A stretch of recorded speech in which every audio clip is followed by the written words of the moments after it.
Hello and welcome friends, ভিডিওটিতে click করার জন্য আপনাদের জানাই অসংখ্য ধন্যবাদ। আবারও দেখতে শুরু করেছেন আপনাদের প্রিয় ইউটিউব চ্যানেল।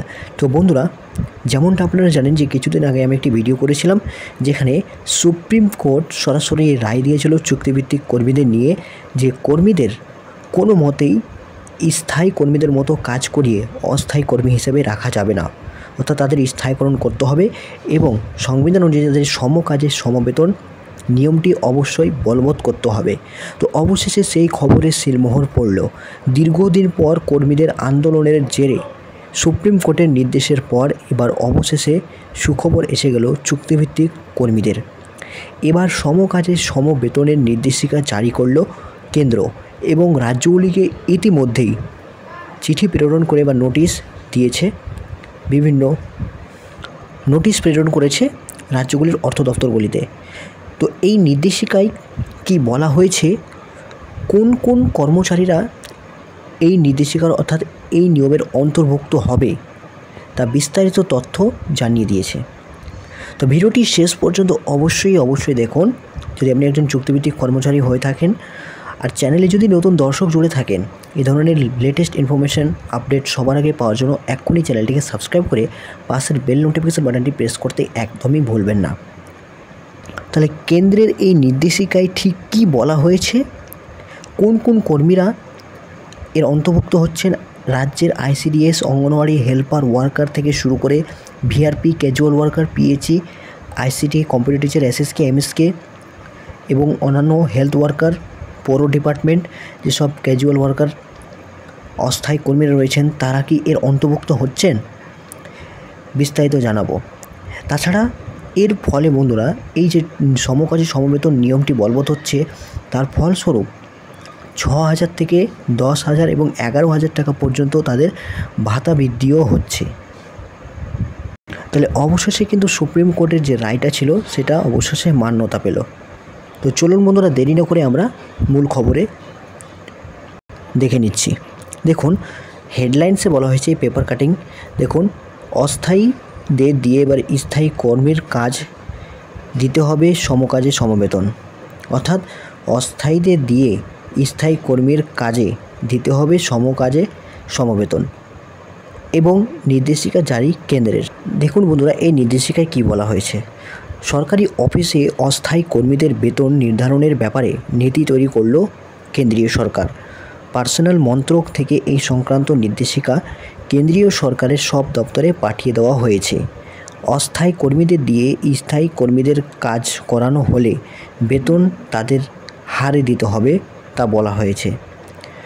সেক্ষেত্রে স্থায়ী কর্মীদের সর্বনিম্ন বেতন স্কেল অনুযায়ী প্রতিদিনের ডিএ সহ হিসেব করে যা দাঁড়াবে তাই অস্থায়ী কর্মীকে দিতে হবে। আর অস্থায়ী কর্মীদের কাজের ধরন স্থায়ী কর্মীদের মতো না হলে ন্যূনতম মজুরি আইন অনুযায়ী বেতন দিতে বলা হয়েছে।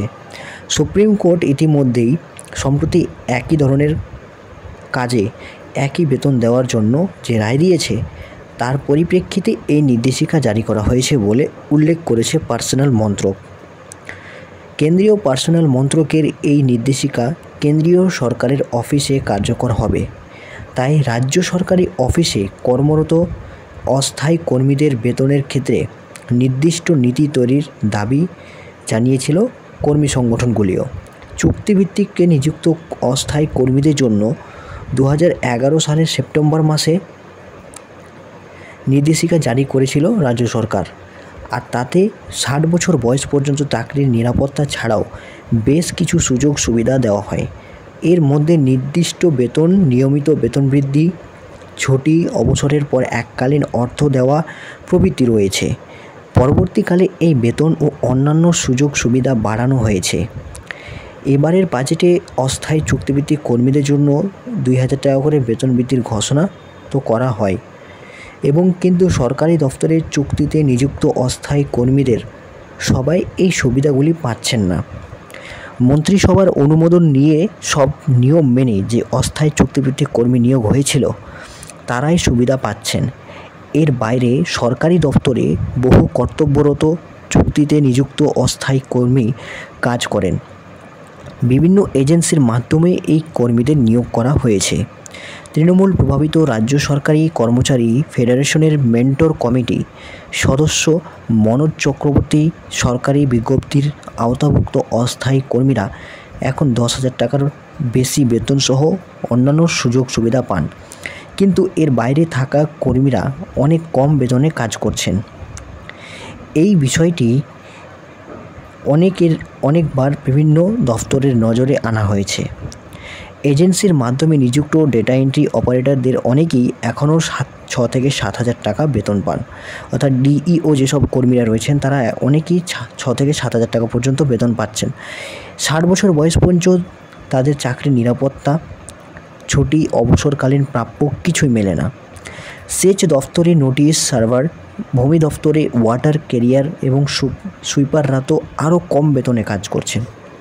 বন্ধুরা, যেমনটা আপনারা জানেন যে রাজ্যের আমাদের বিশেষ করে পশ্চিম বাংলায় যেসব কর্তব্যরত চুক্তিভিত্তিক কর্মী রয়েছেন তারা অনেকেই দীর্ঘ কয়েক বছর ধরে বঞ্চিত রয়েছেন। আমাদের পার্শ্ববর্তী রাজ্য সিকিম এবং বিহার, ঝাড়খণ্ড, তাছাড়া উড়িষ্যা রাজ্য তারা নিয়মিত প্রায় লাখ লাখ চুক্তিভিত্তিক কর্মচারীদের রেগুলারাইজেশন অর্থাৎ স্থায়ীকরণের মর্যাদা দিয়েছে এবং তারা স্থায়ী কর্মীদের মতো কাজ করছিল বলে তাদের এবার পার্মানেন্ট চাকরিতে নিযুক্ত করা হয়েছে। তার ফলস্বরূপ তাদের বেতনও অনেকটা বাড়ানো হয়েছে। এর জন্য প্রায় 3,000 কোটি টাকা বরাদ্দ করেছিল উড়িষ্যা সরকার। তো আমাদের পশ্চিম বাংলার ক্ষেত্রে এরকম কোনো নিয়ম বলবৎ হয়নি। তবে কি এবার এই নিয়ম বলবৎ হতে যাচ্ছে কেন্দ্রের নির্দেশিকার পর? দেখুন তারপর কি বলা হয়েছে, সুইপার থেকে শুরু করে আরও কম বেতনে মাসে 5,000 টাকারও কম বেতন পান অনেকেই। ন্যূনতম মজুরি আইন অনুযায়ী বেতন দেওয়া হলেও তাদের আয় বাড়বে, কারণ শ্রম দফতর নির্ধারিত ন্যূনতম মজুরি এখন বিভিন্ন ক্ষেত্রে 6 থেকে 11,000 টাকা পর্যন্ত। অনেক অফিসে অস্থায়ী কর্মীদের দিয়ে স্থায়ী কর্মীদের মতো কাজও করানো হচ্ছে, যদিও বেতন দেওয়া হচ্ছে অনেক কম। গ্রাম পঞ্চায়েত চুক্তিভিত্তিক নিযুক্ত কর্মীরা সম্প্রতি নদিয়ায় সম্মেলন করে নিয়মিত বেতন ও বেতন বৃদ্ধির দাবি করেছেন।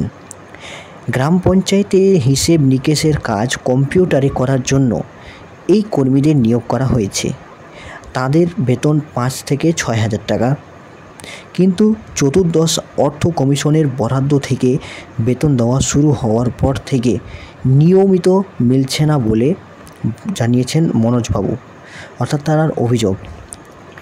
তো যেমনটা আপনারা দেখলেন যে কেন্দ্রের নির্দেশিকায় স্পষ্টভাবে বলা হয়েছে চুক্তিভিত্তিক কর্মচারীদের শীঘ্রই কিন্তু এবার সমকাজে সমবেতন দিতে হবে, অর্থাৎ স্থায়ী কর্মীদের মতো কাজ করলে স্থায়ী কর্মীদের মতোই তাদের সমবেতন দিতে হবে। তো কবে থেকে এটি লাগু হচ্ছে বিস্তারিত যদিও এখনও নোটিফিকেশানে বলা হয়নি, তবে নির্দেশিকা জারি করে দিয়েছে এবং বলবৎ হলে আমি আপনাদের সঙ্গে সঙ্গে জানাবো। ভিডিওটি সম্পূর্ণ দেখার জন্য আপনাদের অসংখ্য ধন্যবাদ। সুস্থ থাকবেন, ভালো থাকবেন।